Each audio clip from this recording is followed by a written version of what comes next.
Hello, everyone. Thank you for your patience with me rescheduling to today. My name is Cassandra McGowan. I'm a holistic healthcare practitioner and I'm the creator of Thought Pain Therapy. And my goal is to help you learn how to release the need to suffer and struggle by reframing and releasing your painful thoughts. So I'm going to begin today by finishing the questions that were previously asked.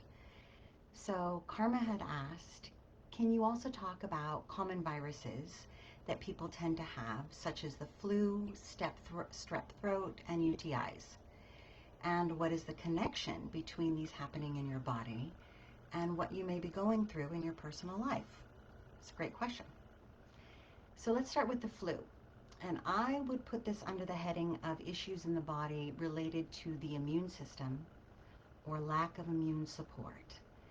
And that is related to something I call a compromised energetic immunity. So what does that mean, you ask? Well, it generally means that you are not living in accordance with your soul's purpose or desire. And thus, the more distance that is between these two things, the more your energetic system is compromised. Are you frequently ill? Do you seem to catch anything that's going around?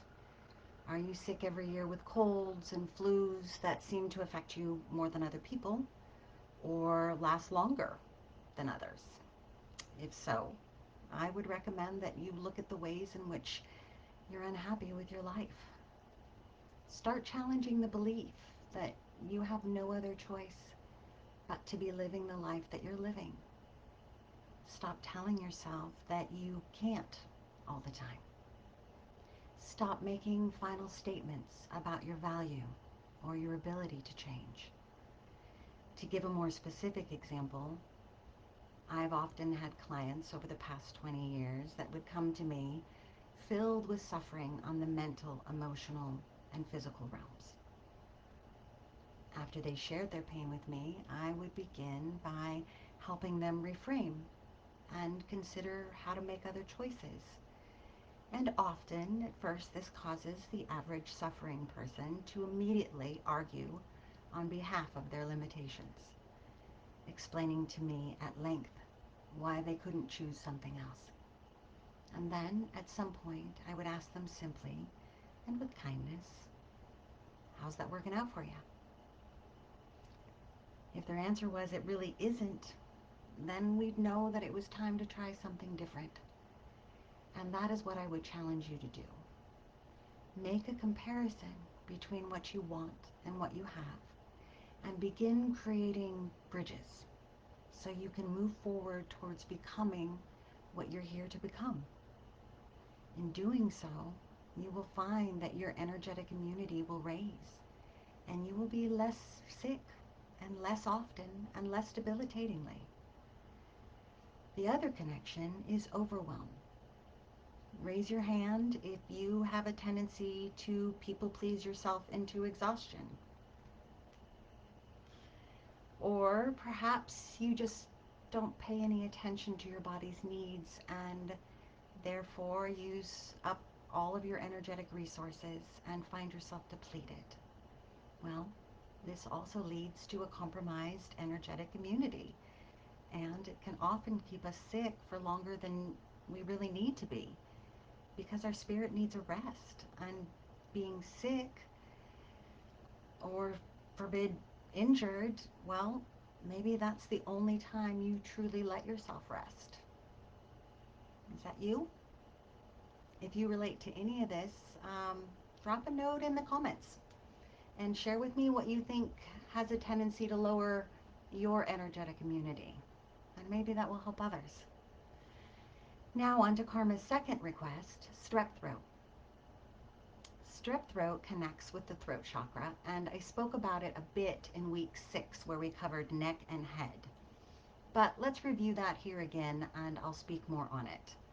So the throat and mouth represent the expression of our heart's truth through sound. Are we speaking our truth? Is what we want to say what we do say? Or do we find ourselves biting back our words out of fear. Maybe it's a fear we would be fired if we told our boss what we really thought about him. Or maybe it's a fear of changing the dynamics of a relationship with a partner. Or maybe we're afraid of losing a friend if we set boundaries and let them know we're unhappy. Maybe it's a feeling that we don't have a safe space to share our political beliefs, or we're disillusioned with society. Or maybe it's even deeper than that. Maybe it goes back to a deeply held belief system that what we say doesn't matter, that our words are never heard or listened to, that we are not respected, and what we want is disregarded, so why bother speaking up at all?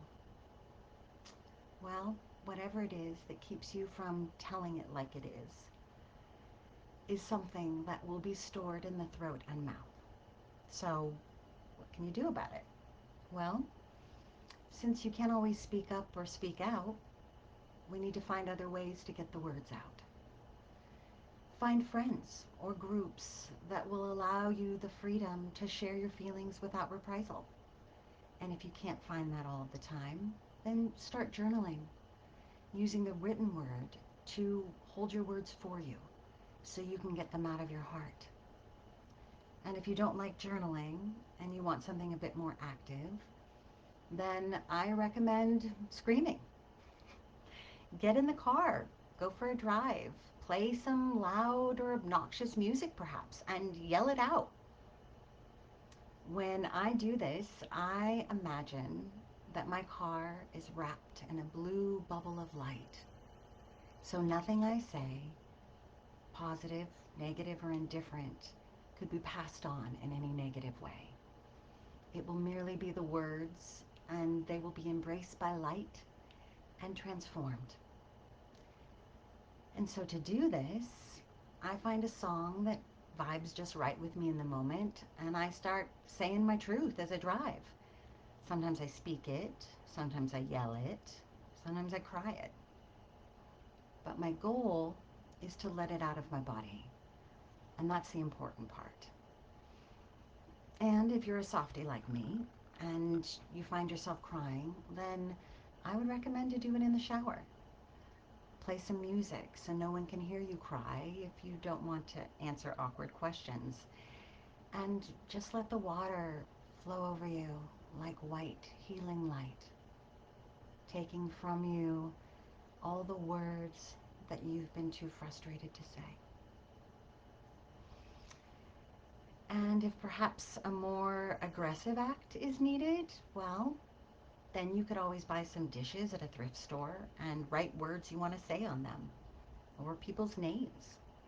Put them in a pillowcase, smash them with a hammer, or get creative, paint some rocks with words or images to release, and throw them at your fence or somewhere in your yard where they won't hurt anyone. Just trust me, if you cannot speak your truth, which is always the best option, then find a way to release these words and the energy behind them through one of those exercises. And the last request that Karma made was, what is the connection behind UTIs and what's going on in your life or personal relationship? So, ready? Ask yourself, what's pissing you off? Yeah, just that. What person or persons or situation is making you angry and you feel unable to do anything about it?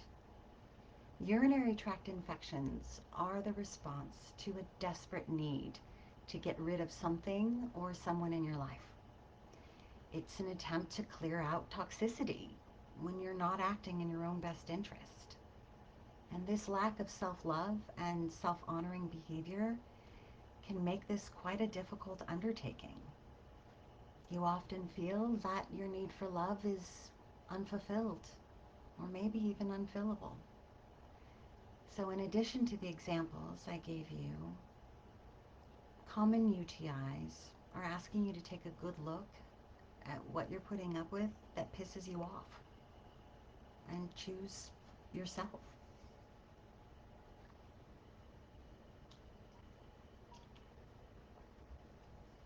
Now, keeping in mind, of course, that you have your entire lifetime of creating these patterns of how you deal with energy. Don't expect an immediate response with a shift. And don't sell yourself that short. You are fierce in your belief systems that you've created. That's why they're the basis of your entire reality. So you can't expect pain or dis-ease or energetic stuffing or suffering to just disappear in a moment.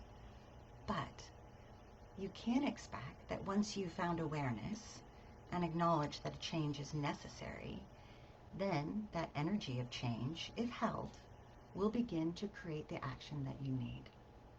We call this the AAA of healing: awareness, acknowledgement, and action. In addition to paying attention to our feelings, well, we also need to pay attention to our words. A wonderful friend and client said to me the other day, describing something she was doing as, "It's literally killing me." Well, I had to, of course, immediately ask her that she never say that again. And now I'm sure you've probably said this in your life, and we all have. It's a way that we exaggerate our feelings of suffering. Often it's a way of making light of them, which I knew she was. But sometimes it can also be a way of speaking our deepest truths unknowingly. So please watch your words. And to quote Florence Scovel Shinn from The Game of Life, words and thoughts are a tremendous vibratory force, ever molding one's body and affairs. So when we think about words, we must remember that they are powerful magic. They have the ability to harm and to heal. And how we use them for or against ourselves makes a huge difference in the speed and ability that we have to heal. Honestly, I've found over the course of my career that it is just as important, if not more, than the physical things we do to help our bodies heal. I think of our thoughts as the design, our words as the blueprint, and our actions as the construction or the build. We must conceive of something first, then we must believe in it, and then, and only then, can we create it. So, in order to help yourself heal and stay healthy, I recommend creating a mantra that you can believe in. Now, I love the one that Dee posted. Every little cell in my body is happy. Every little cell in my body is well. It just makes me smile. And not only is it catchy and adorable, but it's perfect as a mantra to maintain health and wellness. However, what if you are feeling sick at present and you don't believe that every little cell in your body is happy or well? Well, then it wouldn't be the perfect song for you. You would need a mantra that enhanced your desire to heal by creating a belief and design that didn't go against your personal feelings. So, just some simple examples. How about, my body is getting healthier every day? Or, I release any energy that prevents me from healing. Or, I know my body can heal itself just like it can grow a child, and I remove any doubt or interference. I have a client who's incredibly healthy, and her personal mantra is, I am strong and I heal quickly. And she says it all the time. And truth be known, she absolutely is and does. She's astounded her doctors with the speed of her healing. Or perhaps if words feel awkward for you and they're not your thing, how about imagery? I have a ritual, for lack of a better word, that I use personally, and I have given my clients to alter as they will for their own use. So I would like to lead you through it for just a moment today. Do you trust me? Okay. So close your eyes and breathe deeply in any way you like. to ground in your own body and feel the wholeness of your energy and yourself. Now, imagine in the center of your chest that you have a champagne glass and it is filled with golden light, and this represents healing energy. And as you watch in your mind's eye, you see little golden bubbles rising from the glass and spilling over the sides. And as you look closely, you see that each bubble is a healing cell. It even has a little white coat and a happy smile. And as you watch, it pours from the glass and begins to fill your entire body with healing bubbles that run right over to any part of your system that is compromised and immediately takes it over and begins to heal it. Now, take another breath or two and acknowledge that this healing is right, and allow it with self-love and deservedness. And now open your eyes and smile. Just know that the healing has begun. You can keep this imagery going for 5 to 15 minutes. And you can do it every day, even a couple of times a day if you like, whatever feels right for you. One of my clients who healed her cancer said that she couldn't see the bubbles, so for her, she saw iridescent, glowing pearls filling her body, and she meditated on this every day to speed her recovery. So, I think this is probably enough for today. So I will follow up next week with finishing our Q&A by talking about Emily's question, which was, I'm interested in how my reality might be different from another person's reality.